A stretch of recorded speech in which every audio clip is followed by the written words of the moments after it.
ஜல்லிக்கட்டு தொடர்பாக மத்திய அமைச்சர்கள் அளித்த வாக்குறுதிகள் நிறைவேற்றப்படவில்லை என திமுக பொருளாளரும் எதிர்க்கட்சித் தலைவருமான ஸ்டாலின் குற்றம் சாட்டியிருக்கிறார்.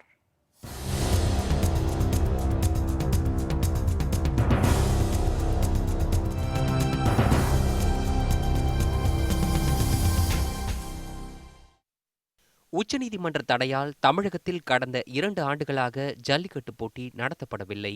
இந்த ஆண்டும் ஜல்லிக்கட்டு நடத்த உச்சநீதிமன்றம் தற்போது வரை அனுமதி வழங்காத நிலையில் மதுரை அலங்காநல்லூரில் திமுக சார்பில் ஆர்ப்பாட்டம் நடைபெற்றது.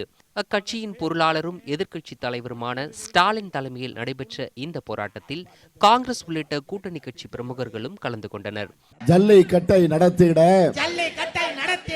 மாநில அரசே, மத்திய அரசே நடவடிக்கை எடு.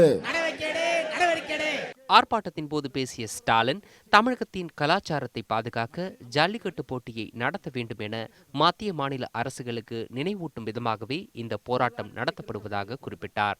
ஜல்லிக்கட்டு இந்த ஆண்டு நடத்தப்படும் என மத்திய அமைச்சர்கள் மற்றும் பாஜக தலைவர்கள் கூறி வருகின்ற போதிலும் அதற்கான சூழல் இதுவரை ஏற்படவில்லை என்றும் அவர் குற்றம் சாட்டினார்.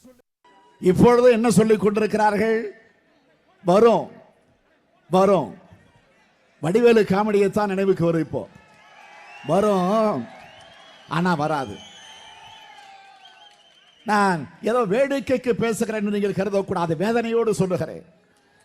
நம்முடைய பண்பாட்டை, நம்முடைய இன உணர்வை, நமக்கென்று இருக்கக்கூடிய இந்த உணர்வை கொச்சைப்படுத்தக்கூடிய இந்த தகுதி இன்றைக்கு மத்தியில் இருக்கக்கூடியவர்களுக்கு உண்டா என்ற அந்த கேள்வியைத்தான் நான் கேட்க விரும்புகிறேன்.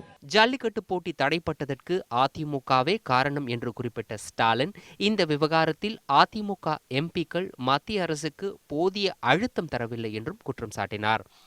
திமுக ஆட்சியில் இருந்திருந்தால் ஜல்லிக்கட்டு நடைபெறுவதற்கான சூழல் ஏற்பட்டிருக்கும் என்றும் அவர் கூறினார். அவசர சட்டத்தை கொண்டு வந்து ஜல்லிக்கட்டு நடத்த மாநில அரசு நடவடிக்கை எடுக்க வேண்டும் என்றும் ஸ்டாலின் வலியுறுத்தினார்.